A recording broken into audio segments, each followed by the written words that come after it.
Good evening and welcome to BBC News. Millions of people, including many children, have been taking part in demonstrations around the world, demanding tougher action on climate change. Huge crowds gathered in cities in more than 150 countries, calling for governments and businesses to do more to save the planet. The teenage activist Greta Thunberg, who protested alone outside the Swedish Parliament last year to draw attention to climate change, is tonight leading a march in New York. Our correspondent, Sarah Campbell, has the latest.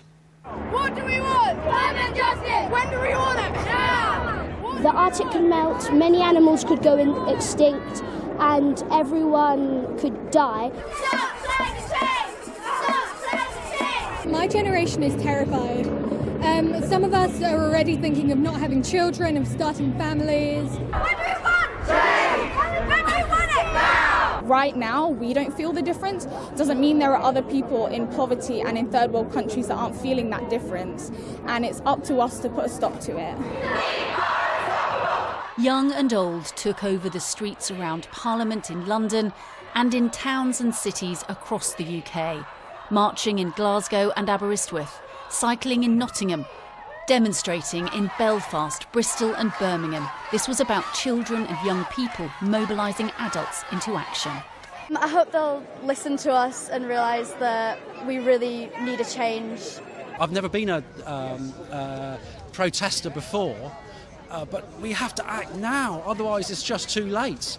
We're very worried, especially for these guys, because it's them that are going to have to put up with the things that have been brought upon them. Is this something that you should be taking kids out of school for? It's only one day a year. We wouldn't do it if she was older or if she was doing exams.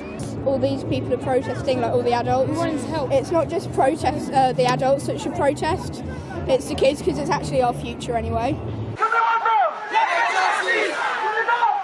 This is a global movement, with events starting in the Pacific and the flood-threatened islands of Vanuatu.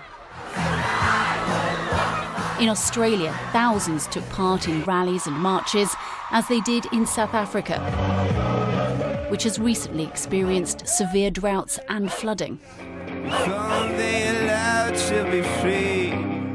Then on to Europe. This was Berlin earlier today. New York is where world leaders will come together on Monday for a UN-backed summit on climate change. Already there is the 16-year-old campaigner from Sweden who's become the voice of her generation. If someone would have said to me when I sat outside the Swedish Parliament 1 year ago that what's happening today would be happening, then I would never have believed that. I mean, this is not only my voice, this is the voice of millions of people all around the world. But I think it is because we are young, and we are the ones who are going to have to live with this